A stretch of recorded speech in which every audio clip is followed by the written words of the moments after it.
আসসালামু আলাইকুম রহমতুল্লাহ। সম্মানিত ভিউয়ার্স, দেশে প্রবাসে কাছে দূরে যেখানে আছেন, আজকের গুরুত্বপূর্ণ ভিডিওটি আপনাদের সকলকে দেখার জন্য বিশেষভাবে অনুরোধ করছি। আজকের ভিডিওটি খুবই গুরুত্বপূর্ণ।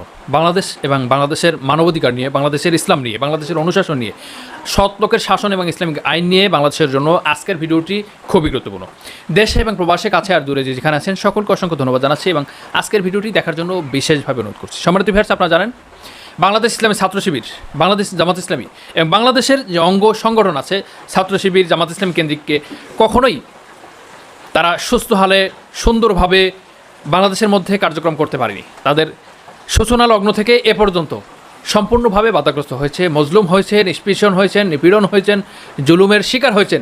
এমনকি গুম, খুন, হত্যা, বিভিন্ন লক্ষ লক্ষ মামলা নিয়ে তারা কাঁধে নিয়ে এই কার্যক্রমগুলো তাদের এই কাজ চালিয়ে যাচ্ছেন।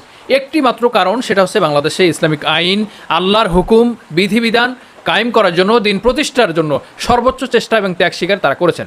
দেশে প্রবাসে কাছে যেখানে আছেন সকলে দেখতে এখন ভিডিওটি। এই আন্দোলনের একক কৃতিত্ব, একক ক্রেডিট দাবি নিয়ে যদি ভাগাভাগি হয় তাহলে আন্দোলন স্পিরিট নষ্ট হয়ে যাবে, শহীদদের প্রত্যাশাগুলো নষ্ট হয়ে যাওয়ার সম্ভাবনা থাকবে। সম্প্রতি যে আন্দোলন হলো এই সম্পর্কে আমি একটা কিছু বলতে চাই। ইতিপূর্বে আমরা অনেক জায়গায় বলেছি, কথাগুলো বলেছি। এই আন্দোলনে চাপাই নবাবগঞ্জ অংশগ্রহণ করেছিল, আপনারা অংশ নিয়েছেন? আচ্ছা, ফেসবুকে না মাঠে ময়দানে? আসলে চাপাই নবাবগঞ্জ সারা জীবনই মাঠে থাকে। আমরা কোরআন দিবসের মাধ্যমে চাপাই নবাবগঞ্জকে চিনেছি।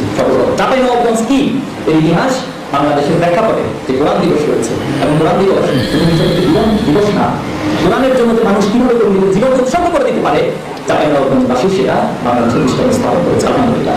এই ভাইয়া, এই আন্দোলন ছাত্র শিবিরের একক কোনো আন্দোলন না, এই আন্দোলন ছাত্রদের একক কোনো আন্দোলন না, এই আন্দোলন অন্যান্য কোনো ছাত্র সংগঠনের একক কোনো আন্দোলন না, এই আন্দোলন বৈষম্য বিরোধী কিছু সমন্বয় না, তাদের একক আন্দোলন না। এই আন্দোলন তাদের, এই আন্দোলন সবার, এই আন্দোলন সবার, এই আন্দোলন সকলের ভূমিকা রয়েছে। কিন্তু একটা প্রেসিডেন্টের মধ্যে যারা তিলে তিলে প্রেসিডেন্টের বিরুদ্ধে কথা বলেছেন, রক্ত দিয়েছেন, জীবন দিয়েছেন, যারা এই আন্দোলনের আর অনেক বছর আগে জীবন দিয়েছেন এই প্রেসিডেন্টের বিরুদ্ধে, তাদের আন্দোলন। এই আন্দোলন অনেক মায়ের চোখের কান্নার আন্দোলন, অনেক পিতার আহাজারের আন্দোলন, অনেক পরিবারের ভাই বোনদের আহাজারের আন্দোলন।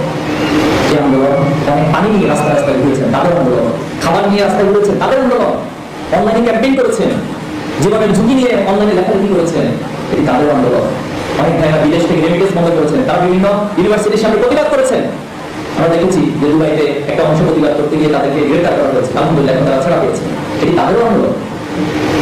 এখানে অনেক মাস্টার মাইন্ড ছিল, কিন্তু এখন আমি যদি এককভাবে দাবি করি আমি চূড়ান্ত master mind, this is wrong concept, এবং আপনি আন্দোলন স্পিরিটকে নষ্ট করে দিচ্ছেন, মহিলা কাজ করবেন না।